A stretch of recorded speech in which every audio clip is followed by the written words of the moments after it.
hello, and welcome to episode 60 of Trails in the Pod. I'm Colin. That's Kevin. It is 1348 Sienna.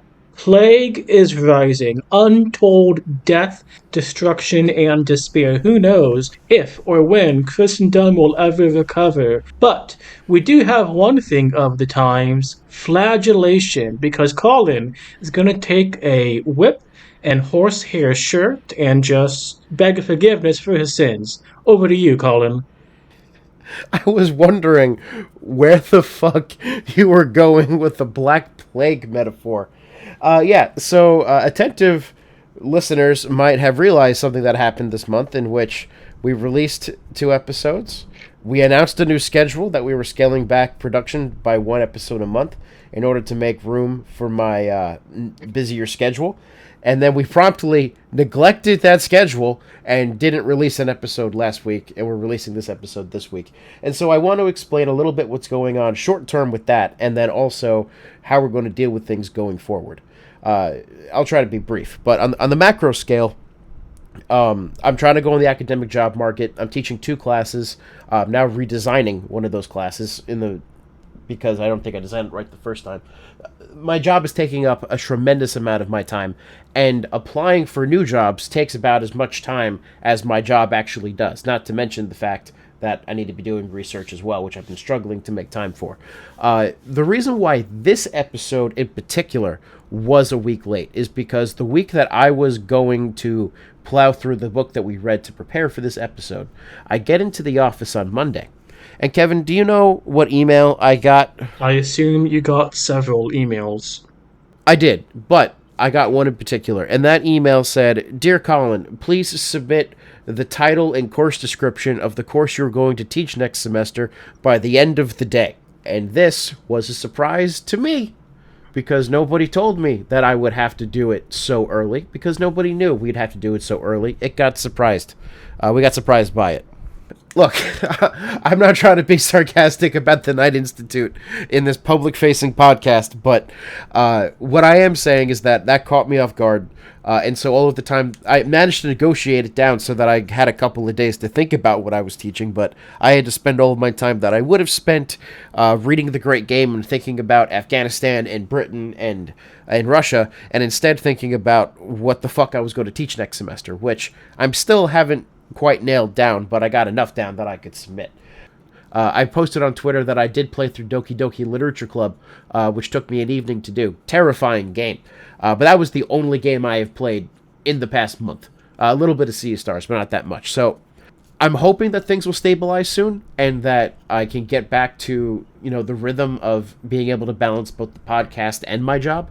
But and the beginning of the semester is always very busy with events. And the job market stuff should stabilize now that I have my research statement, teaching statement, diversity statement, writing sample, all of that stuff is basically squared away at this point. So I'm hoping that things will calm down. But I've also said I'm hoping things will calm down time and time again, and then they haven't calmed down. So what I'm asking our audience to do is to give us a little bit of patience as we figure out what the schedule is going to be like, if there even is a schedule. For instance, there probably won't be an episode next week. An event came up that I have to prepare for, plus my best friend's getting married, and I'm the best man, so I kind of have to be doing and focusing on that. But Colin, you know what's a great game? Trails from Zero. Fuck, this is not a chapter episode. No, it is not. No. This is the first case study of the Buffer State Project. Remember that we were doing? Where we talked about history in order to use it to better understand the game that we're playing? Yes. So this episode, it's about, in a sense, Afghanistan, but also Central Asia and some parts of non-Central Asia, perhaps say Persia, Iran, Tibet, in the broad, long 19th century, when it was the scene of international warfare among natives and colonial powers, of competition between colonial powers, Britain, Russia, and to an extent China, because they are all pieces, some larger, some smaller, of what has come down to us as the Great Game. So, to give a little bit of context, the Great Game refers to 2 things in particular.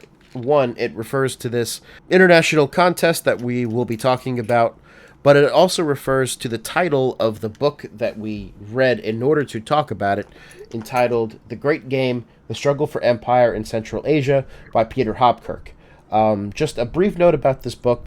Peter Hopkirk, I believe he's a journalist. I don't think he has a PhD, but he's definitely done his research. He writes it in a very engaging fashion. Like, this is an excellent narrative of the events that we're talking about, mostly centered on individuals from the British Empire and the Russian Empire and their desire to gobble up slash control areas of Central Asia so as to limit the gains of the other.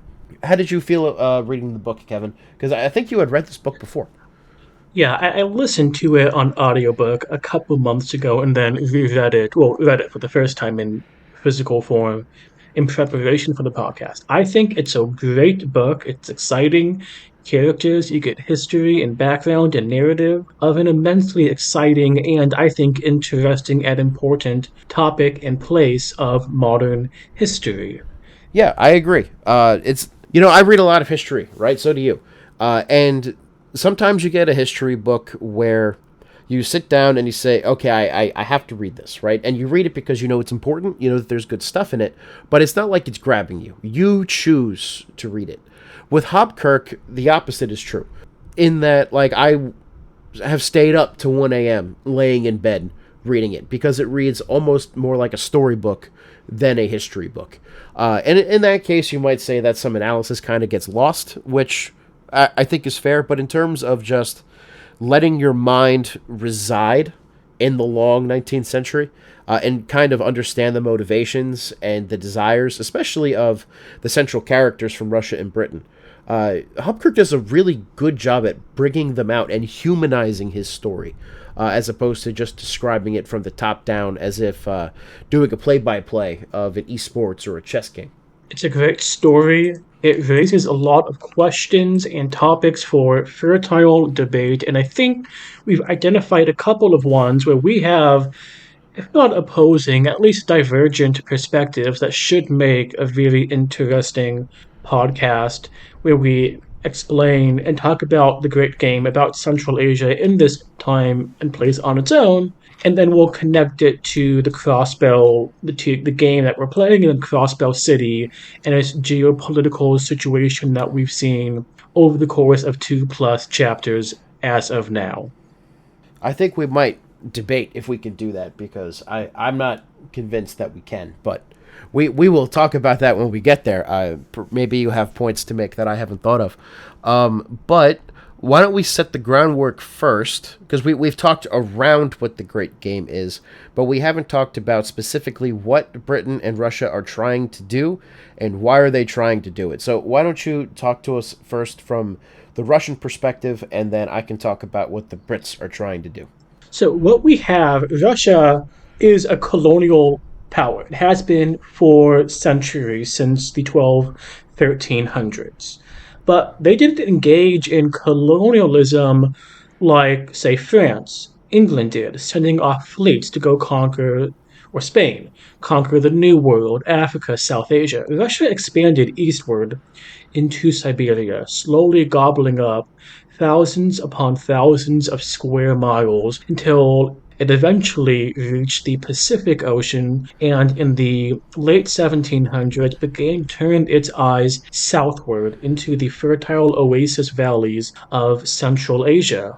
Famous city-states, Samarkand, Bukhara, regions like Bactria, as it was known, that they wanted to control, to conquer, colonize, and establish to continue to expand their own empire. So there's that aspect of Russian expansion that was the latest step in centuries long after they defeated and overthrew the Mongol Empire of the Golden Horde in the 1400s, conquering Novgorod, the European Russian plain, going beyond the Ural Mountains.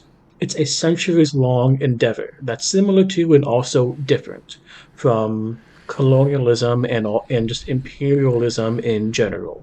But they also wanted to conquer what was an immensely rich prize, British India. that was separated by the Himalayan mountains, an incredible natural barrier, but by no means impervious to get it for prestige. And out a what do you call it?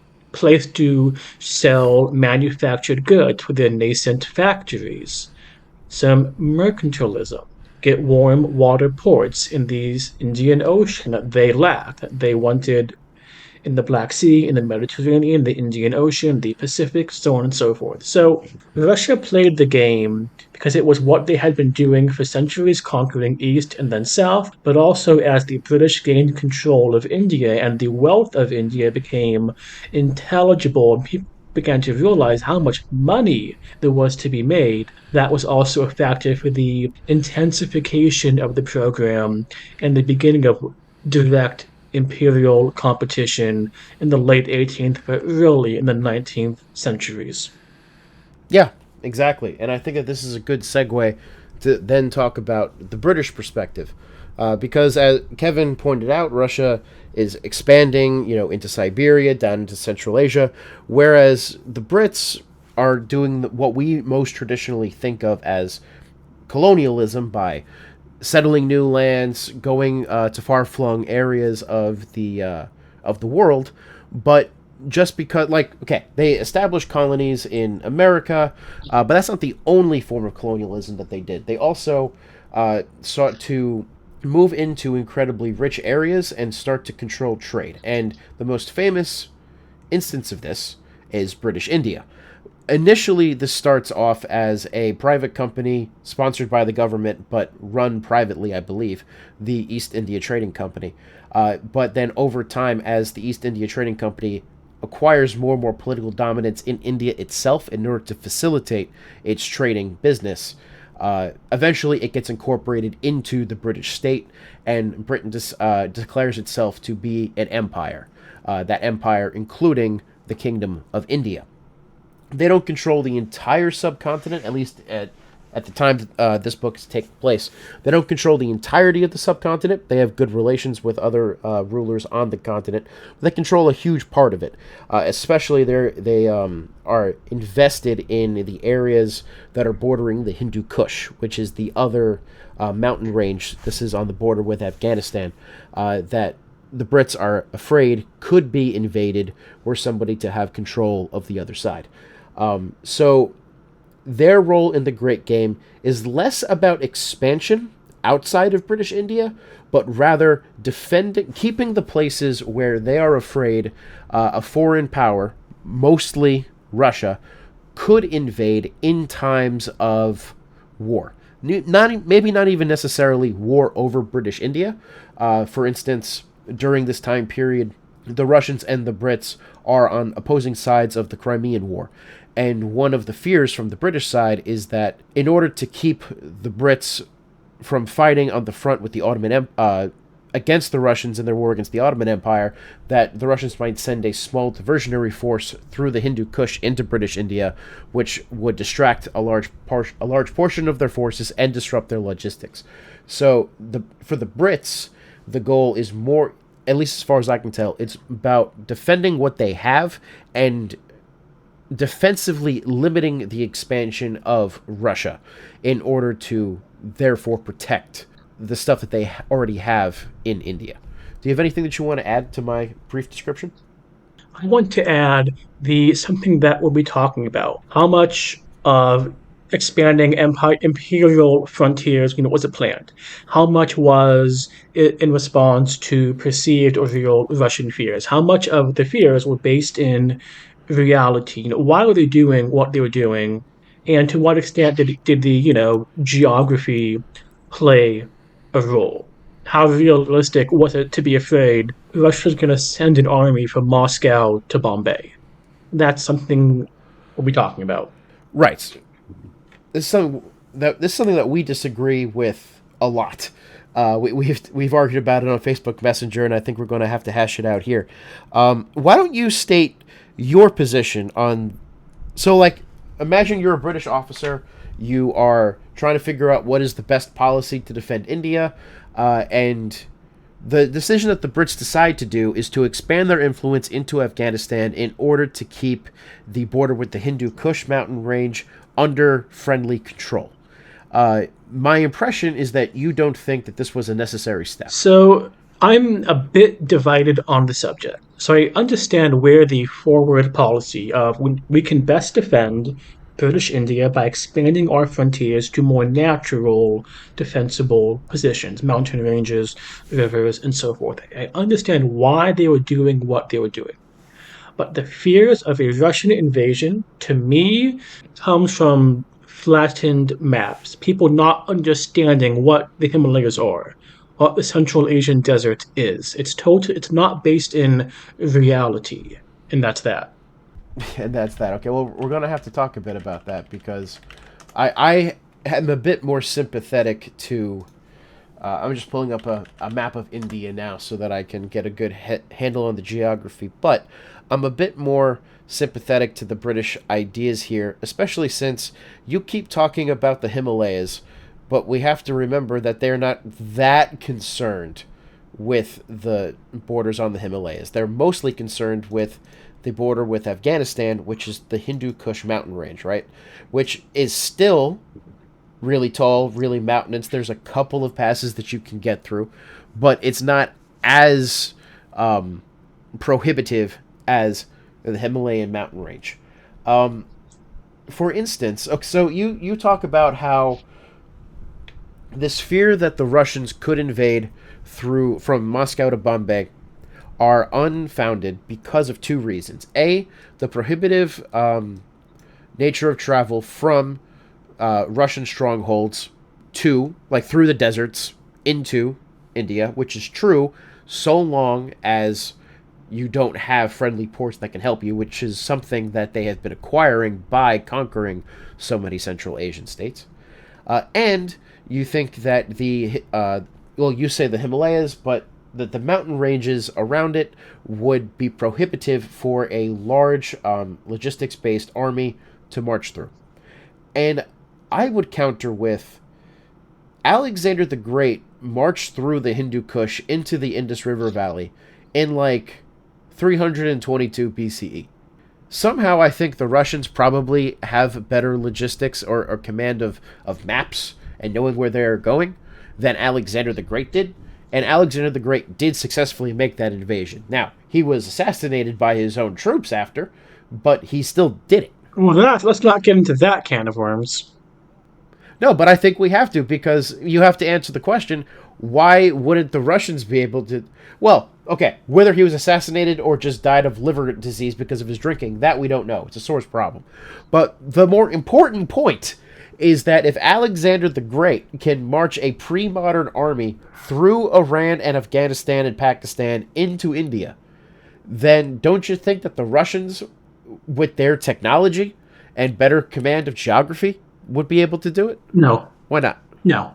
I think you cannot compare pre-modern even to early modern 19th century, even mid-19th century, especially armies because of logistics, how much more complex what it took to supply an army with equipment, ammunition, supplies. You need more pounds, more tons per soldier per day than an army that could, to a much greater extent, live off the land, forage, and scavenge, even with much more minimal logistical supply trails to the Mediterranean heartland. You have a much more proto-mechanized force, small moving parts, spare parts for artillery, for guns. You need more food.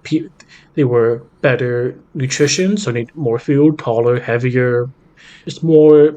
You need more things per soldier per day to keep them in the fighting force in a way that ancient Sure. armies, which could be, sent cut off for years at a time from the homeland, you could not have a 19th century army fighting for years without a complex logistical tale that ancient armies did not have. So I hear your point for sure. And before I push my side of this comparison again, though I will do that, you are really more the expert in terms of ancient climate change. Do we know how much the geography of Central Asia changed from Alexander's time to the 18th century? Because if you look at Egypt, for instance, right, it was way more fertile Nothing back then. So you're worthwhile. saying that it remains static through this whole time. Alexander walked through the same kind of climatic conditions than as the Russians would do. Egypt's climate has also been pretty stable. Changes for the fertility, it's all anthropogenic, human made, Gotcha. dismaintenance, disrepair of the irrigation systems, and so on and so forth. Like certainly there have been times where like even in this area where like certain rivers have gone missing. I know that in one of my classes we were talking about how Julian marched to a river in Persia whose the name I'm forgetting right now. I don't remember it, but it's close to the Tigris and the Euphrates, and the river just doesn't exist anymore. Um, so would you, in your opinion, is there more of a likelihood that at the very least access to water would have been different for Alexander versus the Russians? Not to any appreciable degree. Okay, so conditions are the same. What I would say as well is that you're right to march directly from, say, Moscow all the way through the desert is it's difficult. And difficult is an understatement. Hopkirk does a really good job in the book of showing how even for individuals, survival in this kind of environment is is treacherous. It's not something that you can really rely on. You have to be consistently on your toes. Now, for some of these individuals, it's because the peoples are not they're not friendly yet. They're more acting in terms of like spies, doing espionage. They're dressing up as if they were locals and trying to hide their European identity because if they're revealed to be European, then they will probably be killed by whatever tribe they happen to be residing in at the time. When it comes to an army, what the Russians would have to do, and they were making roads in doing this, is establish a consistent line that they could have their baggage trail by conquering Central Asian powers to make sure that these people would be cooperative and friendly so that if they needed to move troops, they could consistently replenish their supplies and repair their artillery. How much artillery itself is reparable will depend on what kind of resources are available. But I don't necessarily think that it is impossible to move in a Russian army all the way through this area because they've been doing it. It's the reason why Uzbekistan, Kyrgyzstan, Tajikistan were all USSR countries. It's the reason why Afghanistan was in the USSR orbit as well. Not part of the USSR, but actually it might have been. I don't remember. But it was in the Russian orbit by the time all of this was over. Their reach extended this far. So, in my opinion, we have to assume that they would have been able to get their army to the Hindu Kush, which means that the only thing that would have kept them out of British India is the Hindu Kush. And so then we have to examine, well, how good is the Hindu Kush at actually keeping soldiers out? How good is it as a natural barrier? And we have a... I think there's more barriers than what you're saying. Look at the Go first on. Anglo-Afghani war that saw the destruction of a British army. I was... Yeah, I was just about to bring this up. The reason... it's the... yes. So, with the First Anglo War and the Second Anglo-Afghani War, what you have are British troops, slightly incompetent and unfamiliar with the terrain, surrounded by a bunch of Afghani troops who do know the terrain and are therefore and are hostile to the Brits, who were able to kick them out. They control the Hindu Kush. They know how to use the Hindu Kush to their advantage. In order to defend India, the Brits need to have control of both sides of the Hindu Kush.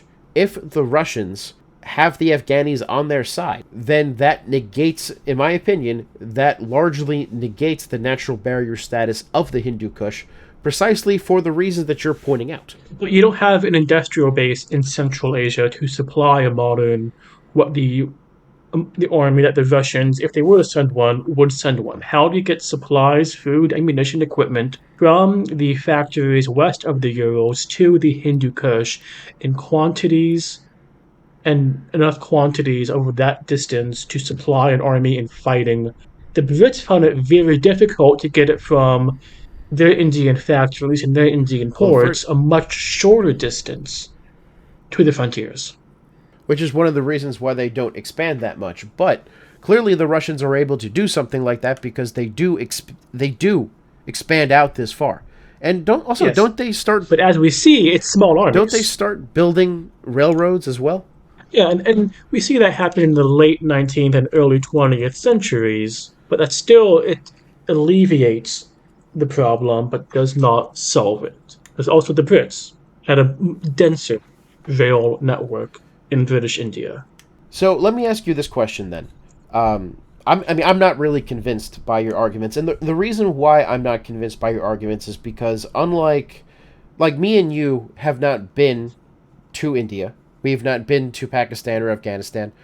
I don't really have firsthand knowledge of this geography. I only have what Hopkirk tells me, and it seems to me that the British officials on the ground who are thinking about these in geospatial terms, and plus also the Russians who are on the ground making these calculations. Both of them seem to agree that the Russians would be able to invade British India through the Hindu Kush if they have Afghanistan on their side.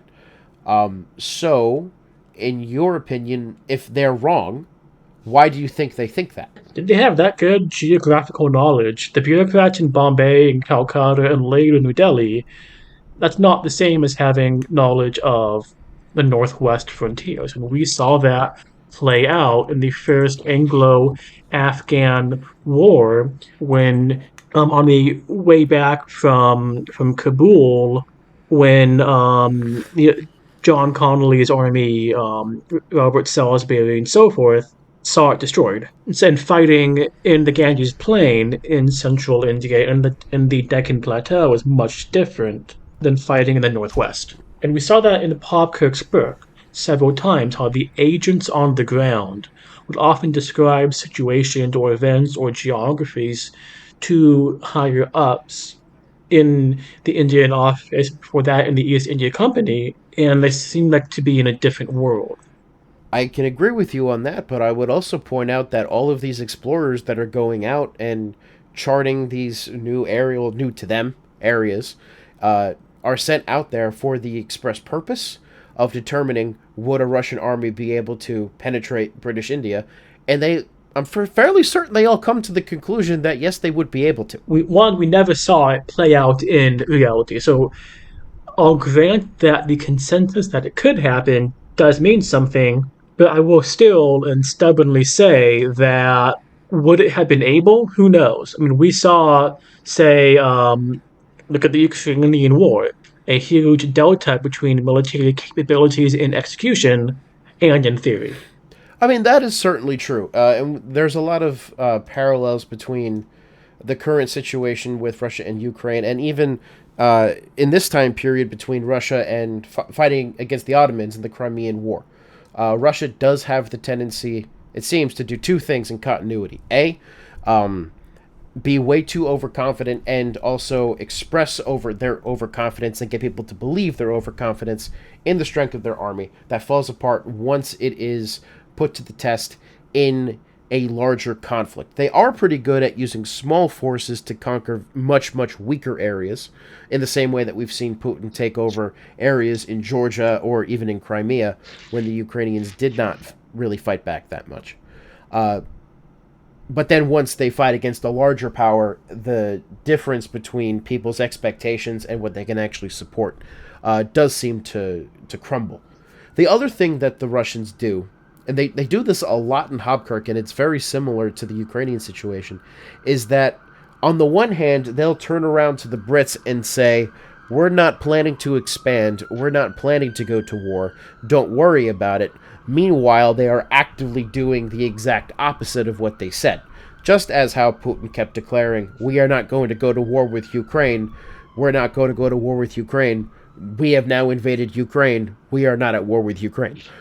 It's a common foreign policy strategy that they have to say one thing and do another. Yes, indeed. And a lot of the people, they don't know for certain. Can we do it if push comes to shove? I would say, like, just in my own, I guess I'm taking the perspective of the British Indian official trying to make foreign policy decisions.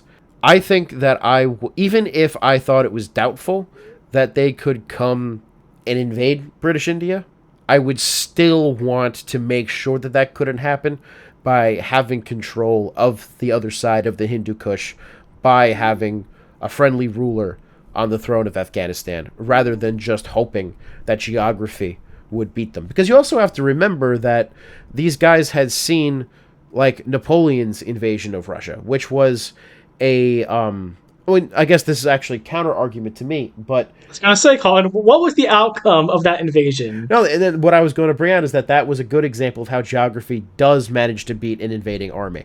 That being said, so yes, I acknowledge that the example that I brought up argues against my point. I still would want to control Afghanistan. Not necessarily directly, but I would want to make sure that it's cooperative, because I don't think that the Hindu Kush is as a reliable natural barrier as a Russian winter. In the same way that while the Alps were effective at killing all So, of Hannibal's elephants, he still managed to do a lot of damage to Italy during the Second Carthaginian War. yes, I'm not saying it was an irrational fear.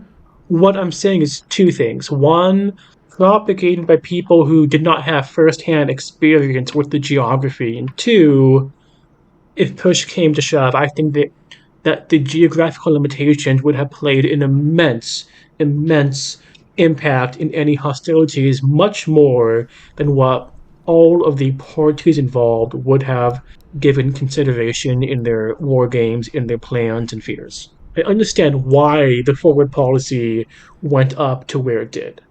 I guess one thing that we'd have to do in order to test this out is to pull up Europa Universalis 4, and then you take control of Russia, and I take control of England, and then we build ourselves up to this point, and then fight over Afghanistan and Pakistan and the Hindu Kush. Wouldn't Victoria 3 be the better choice, Colin?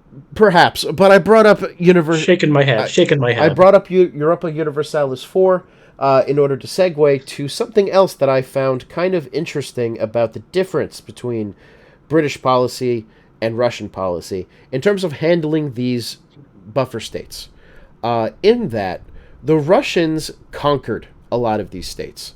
They did maintain Persia as a sovereign state, but when it comes to places like Samarkand, Herat, I think they took control of Herat, but a lot of these Central Asian city-states or minor powers, they conquered them outright.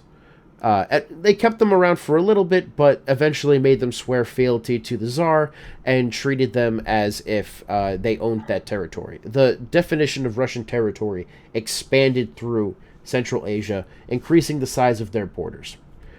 The Brits took a much different perspective. Whenever they would go to war with Afghanistan, it was not to conquer it, but rather it was to produce regime change. It was to, for example, to kick Dost Muhammad off the throne and put his more amiable cousin on it. This is more in terms of vassal state isn't even the right term, but it is forcibly creating a friendly situation over a still sovereign territory that perhaps in hard power terms will still be subordinate to you, but will have the ability to make its own decisions for the local population and still has the claim to exist as a country in its own right. And I'm interested in your thoughts. Why do you think there is this divergence of strategies, and which one do you think what's more appropriate, what's more advantageous, if we can even make a judgment like that? I would say the British one. It cost a lot less money. There are subsidies for the ruler or to have a resident in the capital, a political advisor, political resident, much less than the integration into the imperial world. We're paying to garrison a lot of soldiers, paying for, say, upkeep, road building, so on and so forth. It was not economically productive, and they wanted India to make money. They didn't want to be a sinkhole. All the other colonies could be a sinkhole, but India was the money maker. It was the crown jewel. And it cost them a lot less to garrison India than the Russians did in conquering. But that also changed throughout the 19th century, the later 19th century, as the British government began to acquire much more state building responsibilities in the subcontinent.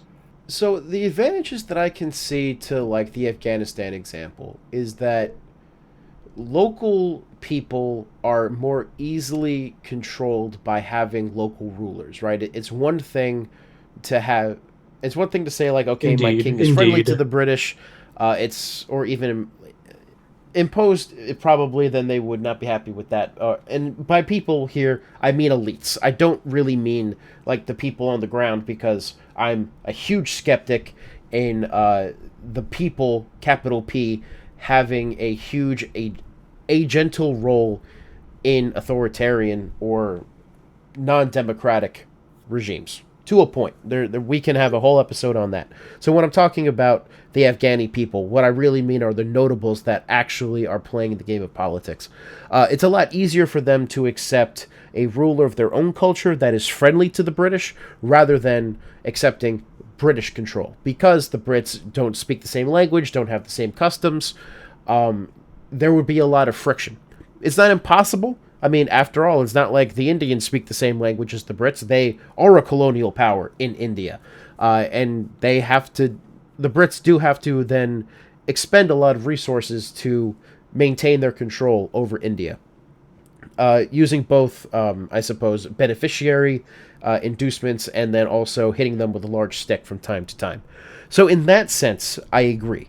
But on the other hand, by not conquering Afghanistan, they leave themselves vulnerable to, say, a more popular ruler that maybe has been exiled, like Dost Muhammad, to then come back and take advantage of the ruler. Like, if the ruler that they imposed had weak control over Afghanistan, a more charismatic ruler could come in, and did come in, and retake the country. And then all of a sudden they have to do their efforts at regime change all over again, or accept the situation and try to find a way to cooperate and work with the new ruler. So, in that sense, maintaining the loose sovereignty of Afghanistan leads the Brits more vulnerable in their control over the border with the Hindu Kush that they want to control. Whereas with the Russian attempts at conquering a lot of these more notable city states, it seemed pretty like once they conquered them, it was set. I don't remember in my reading a lot of them being able to rise up and kick off the czarist boot. You know, once the borders expanded, they stayed expanded. I think we have to consider that as a pretty big advantage. You're right. And if there's you get the certainty that there's not going to be a sudden sea change in the client state, that now what was a buffer, a friendly buffer, is a dagger pointed in the heart of your possessions. Now, the downside to conquering is that, well, then you don't have a buffer state anymore. And one of the advantages to having a buffer state is that if the opposing power that you are fighting against, Russia in this case, like let's say that Russia makes a small incursion into Afghanistan, but it's not that big of a deal. The Brits don't have to respond. They don't have to go to war with Russia. They can talk a big game, they can yell about it, but ultimately they will make the decision to not go to war with Russia. Kind of like how America did not go to war with Russia when Putin invaded Crimea or crossed the red line in Syria. But if they incorporated Afghanistan and the British borders extended through Afghanistan, it was bordering on Russia, and then there was a small incursion, I think almost by necessity a war would have to have broken out, or at least there to be an incredibly intense and hostile diplomatic situation, because there's a difference between attacking a third party that's friendly to us versus attacking us. Do you see what I mean? Yeah, I do. And I'm not saying the British one does not have trade offs or even variable flaws if exploited can turn it into a disaster. What I'm saying is, I think on average, it's a more cost effective way of doing things.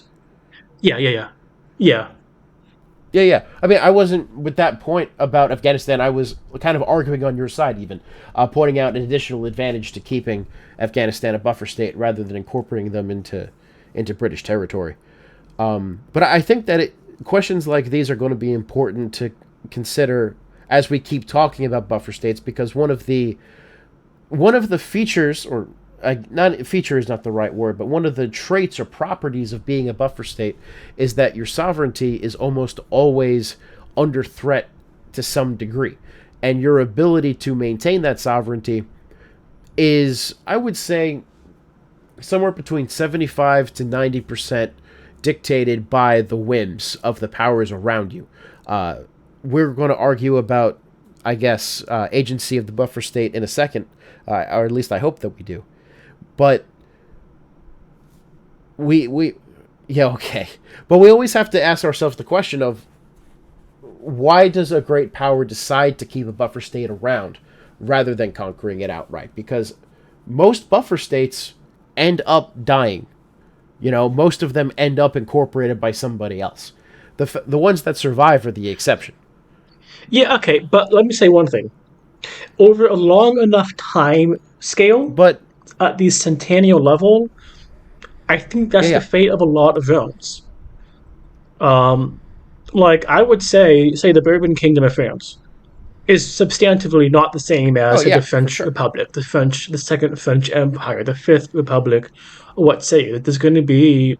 It's a continuity over the long durée is the outlier, I would say. Poland, Lithuania lasted, say 400 years, 500 years, or Afghanistan, or just if a buffer state lasts 100 years or 200, even 80, 90, it's still pretty good.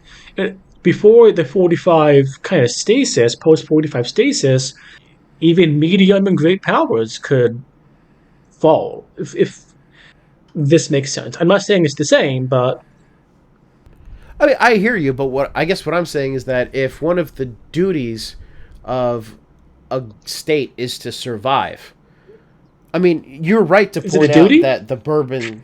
I mean, I think that it is, but maybe we can have another conversation about that. But you're right that the Bourbon monarchy is not the same thing as the Third French Republic. It's not even the same thing as the First French Republic after it was torn down during the French Revolution, or the Bourbon monarchy was turned down during the French Revolution. But the idea of France still survived, right? That was one of the biggest things, is Yeah. maintaining that we're turning into a French nation, but it's still French. It's still over the same territory. There's still this concept of Frenchness. There is a transition, but they still identify as the same nation. Whereas a lot of these buffer states will end up just simply being incorporated into a larger encroaching power. And if there is a sense of nationhood in that smaller state, it will then become as a minority, often persecuted in the encroaching state, rather than having the right to self determination and stuff like that. So Yeah. I do think that there's a fundamental difference between the transformation of a big power and a big power gobbling up a smaller power. There was a France pre and post 1789. There was not Samarkand, Bukhara, Kashgar, Right. and so forth. But there was in Afghanistan. There was in Afghanistan. Afghanistan did survive. Afghanistan has this longer tradition of staying together as a sovereign nation, mostly because neither Russia nor the Brits take it over. But something that really stood out to me in Hobkirk, especially, like, you have to understand where I'm coming from in my interest in this project. Like, one of the things that I'd always set out to try to understand are the strategies and tactics that smaller states use to survive these situations, right? So I wasn't necessarily as interested in why was Britain interested in controlling Afghanistan, or why is Russia trying to exert its influence over Persia. What I was more interested in is, okay, if Persia and Afghanistan are facing these conflicting pressures from both Russia and Britain, what do they do to manage that? How do they play one off of the other? And in Hobkirk, you do see some of that, but not a whole lot. And the impression that you get is that these small states are really the battlefield on which Russia and the British are fighting each other on. There's not a whole lot of agency granted to the smaller states. And this could be because it's not the story that Hopkirk wants to tell. He's a journalist and he's writing. I don't remember precisely when this book was published, but it was not in the year it's not in this century, I know that. It was in 1990. No, yeah, copyright 1990. So it might just be that they hadn't hit the theoretical turn where we put more emphasis on the agency of oppressed countries or peoples. But I would have liked to have seen a bit more of how rulers manage these conflicting pressures. But what do you think about how Hopkirk is presenting that and what you suspect the reality was on the ground? So when all you're faced with bad choices of varying degrees, I mean, yes, agency and the choice matters, but not that much. I would say sometimes all the choices suck. You don't really have a choice. And some would say that choosing or not to choose is still an option, but in the practical sense, sometimes you're forced to take action and you don't have meaningful agency. What what agency, what choice did the Emir of Bukhara have when a Russian army, modern, with artillery showed up outside the medieval early Renaissance walls? What you resist for a time until you're beaten into submission. Is that really a choice when you submit, give in to the inevitable?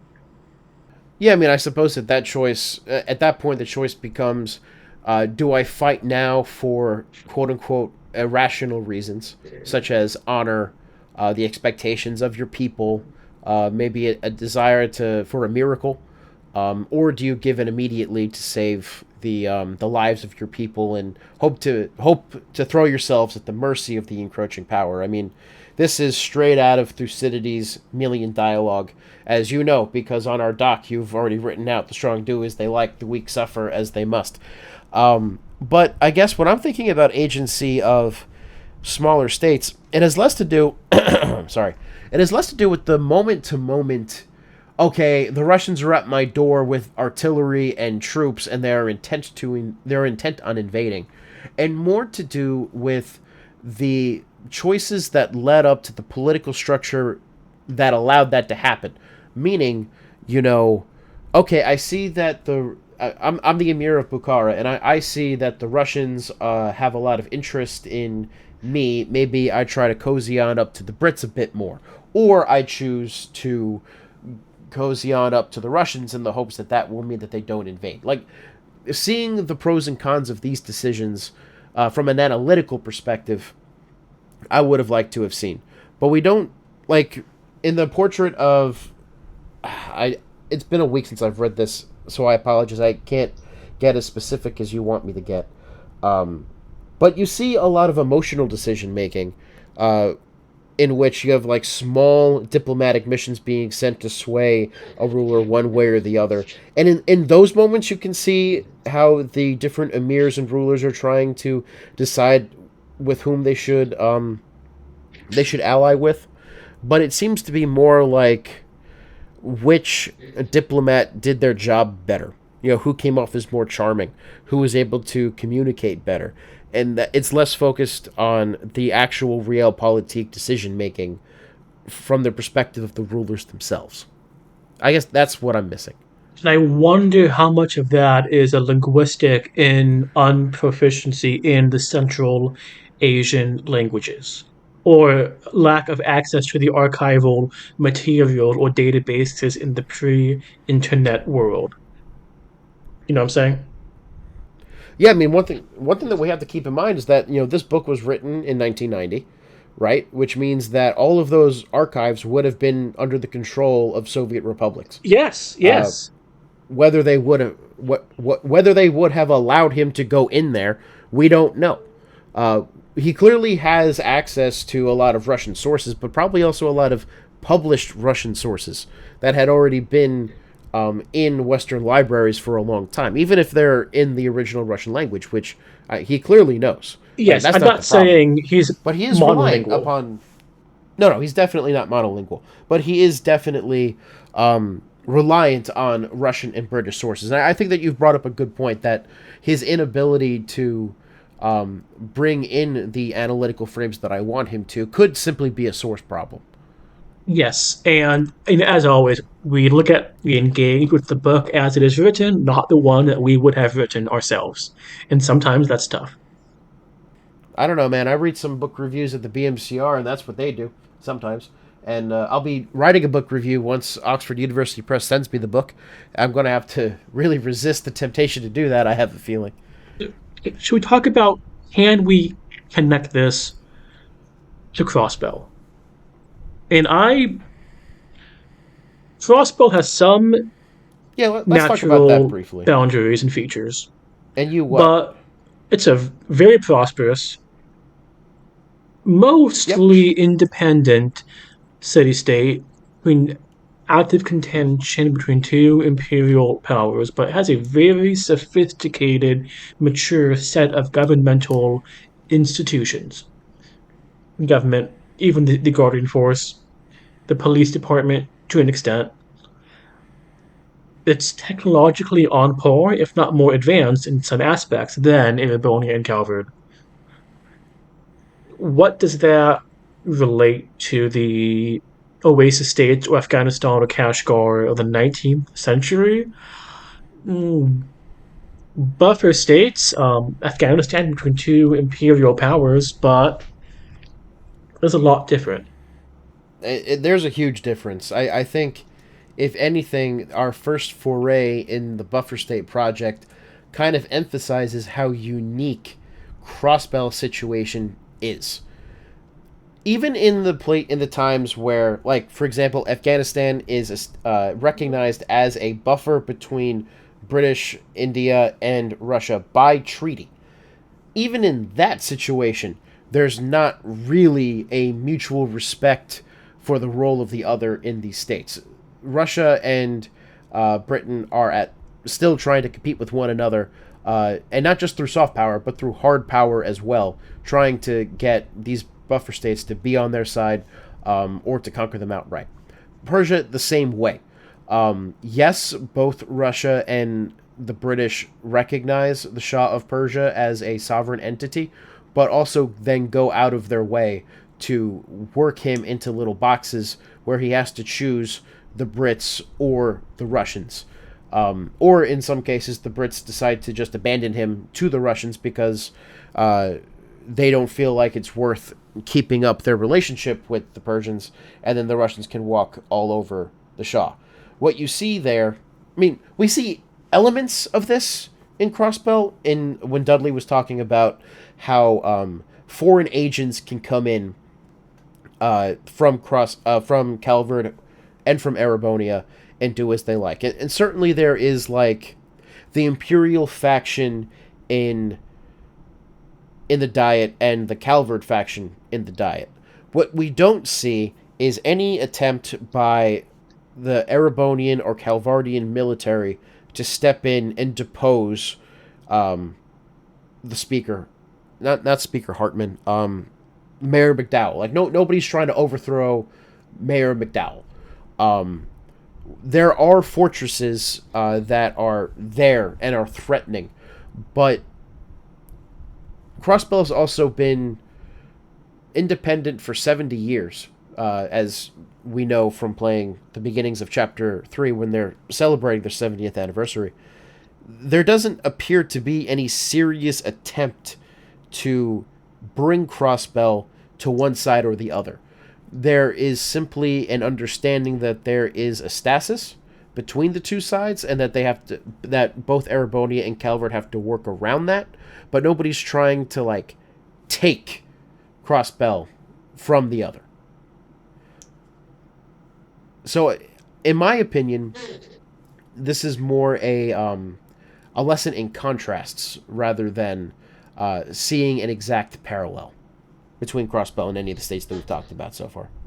Indeed, and I wonder if there's more parallels that we can do for the second entry in the buffer state project. None comes to mind, And that, makes me wonder, where did they pull from, if they did from history, when designing Crossbell? What were the inspirations?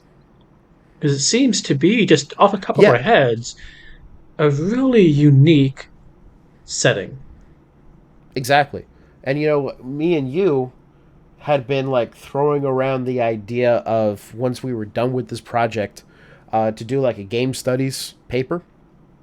One thing that we might want to do is to then write a paper for like games and culture about the historical background of Crossbell as a buffer state, and point out that while it's using historical and political concepts, it's innovating, right? This is a kind of state that doesn't really exist. Now, maybe it does, and we need to find more.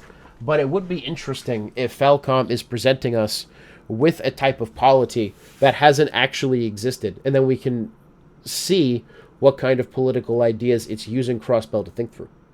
Because we are all about the games of the Trails series on this podcast. And I think that is good.